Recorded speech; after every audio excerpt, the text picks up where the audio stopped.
వెండి కథ ఎప్పుడూ భలే ఆసక్తికరంగా ఉంటుంది కదూ. కొన్నిసార్లు చూస్తేనేమో తక్కువ అంచనా వేయబడిన హీరోలా కనిపిస్తుంది. మరికొన్నిసార్లు అంచనాల్ని అందుకోలేక నిరాశపరుస్తుంది. సరే, ఈ కథ లోతుల్లోకి వెళ్ళి చూద్దాం పదండి. ఈ పోలిక భలే సెటైంది కదూ. జేపీ మార్గన్ గ్లోబల్ రీసెర్చ్ చెప్పినట్టు బంగారం పక్కన వెండి ఎప్పుడూ రెండో స్థానంలోనే ఉండిపోయింది. అందరి కళ్ళు బంగారం మీదే ఉంటాయి, కాని అసలు కథ వెండిలోనే దాగి ఉందేమో. అబ్బా, ఈ నంబర్ చూడండి, $81. 2026 నాటికి వెండి సగటు ధర ఇదేనని జేపీ మోర్గన్ అంచనా వేస్తోంది. వినడానికే ఆశ్చర్యంగా ఉంది కదూ. ఇదేదో చిన్న అంచనా కాదు, మార్కెట్ గతిని మార్చేయగల సత్తా ఉన్న సంఖ్య ఇది. సరే, ఈ విశ్లేషణలో మనం ఈ అంచనా వెనుకున్న కారణాలేంకో చూద్దాం. ఈ వెండి మార్కెట్ను ఒక పెద్ద గేమ్లా ఊహించుకుంటూ అందులో ప్లేయర్స్ ఎవరు, ధరలు ఎందుకిలా దారుణంగా కుప్పకూలుతుంటాయి, మరి ఈ అస్థిరత వెనుక దాగి ఉన్న వెండి అసలైన బలాలేంటో వివరంగా తెలుసుకుందాం. అసలు ఈ అంచనాకు ఎందుకింత ప్రాధాన్యత అంటే, ఇది ఎక్కడో ఒక చిన్న న్యూస్ లెటర్ నుంచి వచ్చింది కాదు. ఏకంగా జేపీ మోర్గన్ లాంటి ఒక పెద్ద ఆర్థిక సంస్థ ప్రకటించింది. అంటే దీనికి చాలా బరువుందన్నమాట. ఇప్పుడు చూడండి, అసలు విషయం ఇక్కడుంది. బంగారం వెండి నిష్పత్తి. ఒకప్పుడు 1 ఔన్సు బంగారం కొనాలంటే 100 ఔన్సుల వెండి కావలసొచ్చేది. కాని ఇప్పుడు పరిస్థితి మారింది. గత 15 ఏళ్లలో ఎన్నడూ లేనంతగా ఈ నిష్పత్తి తగ్గింది. సింపుల్గా చెప్పాలంటే బంగారంతో పోలిస్తే వెండి చాలా బలంగా పుంజుకుంటోందని అర్థం. ఇక వెండి మార్కెట్ను ఒక పెద్ద ఆటలా ఊహించుకుందాం. ఈ ఆటలో చాలామంది ప్లేయర్స్ ఉన్నారు. వాళ్ల లక్ష్యాలు కూడా వేర్వేరు. వాళ్ల మధ్య ఉన్న ఈ సంఘర్షణే మార్కెట్లో ఇంత అస్థిరతకు కారణమవుతోంది. ఈ టేబుల్లోని ప్లేయర్స్ను చూడండి. ఒకవైపు బులియన్ బ్యాంకులు ధరలను కంట్రోల్ చేసి తమ షార్ట్ పొజిషన్లను లాభదాయకంగా మార్చుకోవాలని చూస్తాయి. మరోవైపు హెడ్జ్ ఫండ్స్. వీళ్ళు ఈ అస్థిరత నుండే లాభాలు పిండుకోవాలని ఎదురుచూస్తుంటారు.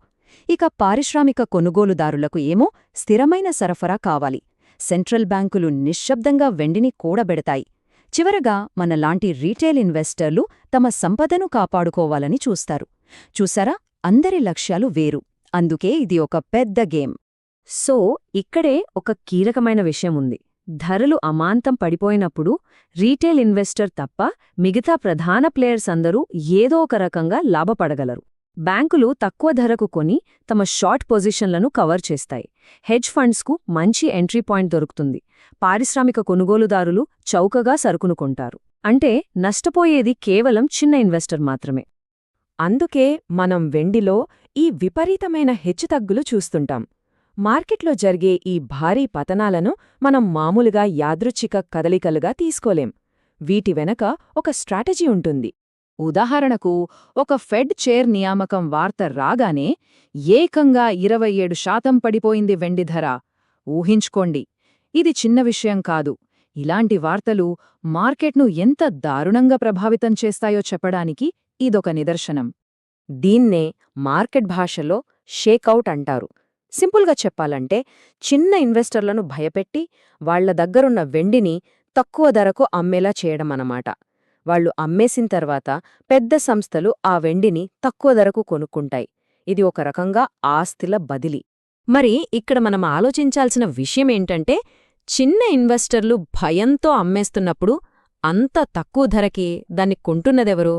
ఇది మనల్ని మళ్ళీ ఆ పెద్ద ప్లేయర్స్ దగ్గరికే తీసుకెళ్తుంది. సరే, ఈ షార్ట్ టర్మ్ గొడవంతా పక్కన పెడితే లాంగ్ టర్మ్లో వెండికి కొన్ని నిజమైన బలమైన ఫండమెంటల్స్ ఉన్నాయి. అవేంతో ఇప్పుడు చూద్దాం. అస్సలు కథ ఇక్కడే ఉంది. ఇక్కడే వెండికి ఉన్న అతిపెద్ద బలం దాగుంది. అదేంటంటే, దాని సరఫరాను మనం ఇష్టమొచ్చినట్టు పెంచలేం. ఎందుకంటే బంగారంలా వెండిని ప్రత్యేకంగా తవ్వరు. ఇది రాగి, సీసం, జింక్ లాంటి ఇతర లోహాలను తవ్వినప్పుడు ఒక బై ప్రోడక్ట్గా వస్తుంది.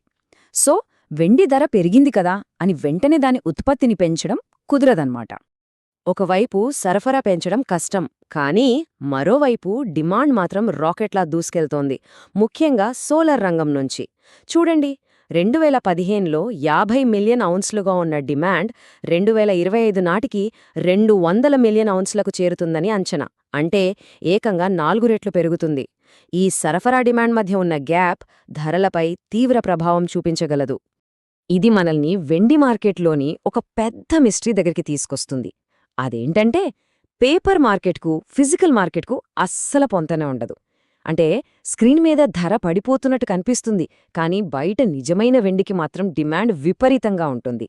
లండన్ లీజ్ రేట్లు పెరగడం, షాంఘాయ్లో ఎక్కువ ప్రీమియంలకు అమ్మడం, ఇవన్నీ ఫిజికల్ మార్కెట్లో డిమాండ్ ఎంత బలంగా ఉందో చెప్పే సంకేతాలు.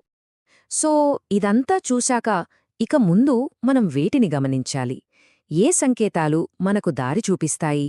మనం చూడాల్సిన కొన్ని ముఖ్యమైన విషయాలు ఇవి. మొదటది, ఆసియా నింది డిమాండ్ ఎలా ఉంది? చైనా, ఇండియా లాంటి దేశాలు నిజంగా వెండిని కొంటున్నాయా? రెండోది, బంగారం వెండి నిష్పత్తి ఇంకా తగ్గుతూనే ఉందా? మూడోది, కామెక్స్ మరియు ఎల్బీఎంఏ లాంటి పెద్ద పెద్ద వాల్ట్స్లో నిల్వలు ఏమవుతున్నాయి? అవి ఖాళీ అవుతున్నాయంటే ఫిజికల్గా కొరత ఉందన్నర్థం.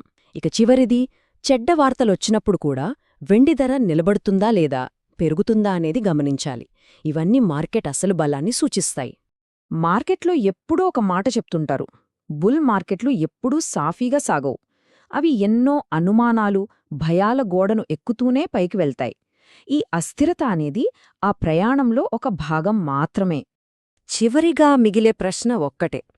ఈ అంశాలన్నీ చూశాక వెండి నిజంగా తన సైడ్ కిక్ పాత్రను వదిలేసి హీరోగా మారుతుందా, లేక ఈ ఆటలో చిన్న ఇన్వెస్టర్ ఎప్పటికీ ఓడిపోవాలనే రాసిపెట్టి ఉందా? దీనికి కాలమే సమాధానం చెప్పాలి.